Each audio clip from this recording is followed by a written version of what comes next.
Vijay Deverakonda Kingdom cinema July 31న థియేటర్స్లో release అయ్యి పాజిటివ్ టాక్తో దూసుకుపోతుంది. ముందు నుంచి ఈ సినిమాపై భారీ హైప్ ఉండడంతో ఓపెనింగ్స్ భారీగానే వచ్చాయని అంటున్నారు. ఈ సినిమా 110 కోట్ల గ్రాస్ బ్రేక్ ఈవెన్ టార్గెట్తో రంగంలోకి దిగింది. ఇప్పటికే చాలా చోట్ల 50% ఓపెనింగ్స్ వచ్చాయి అని తెలుస్తుంది.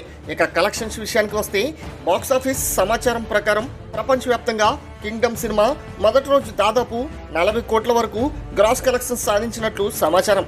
అంటే ఆల్మోస్ట్ 20 కోట్లకు పైగా షేర్ కలెక్షన్స్ వచ్చినట్లు తెలుస్తుంది. తెలుగు స్టేట్స్లోనే మొదటి రోజు ఆల్మోస్ట్ 20 కోట్ల వరకు గ్రాస్ కలెక్షన్స్ వచ్చాయి. అమెరికాలో అయితే ఆల్రెడీ $1.1 మిలియన్ గ్రాస్ వచ్చేసినట్లు అధికారికంగానే ప్రకటించారు. అంటే ఆల్మోస్ట్ 8 కోట్ల రూపాయలకు పైగా అమెరికా నుంచి కలెక్షన్స్ మొదటి రోజే వచ్చాయి.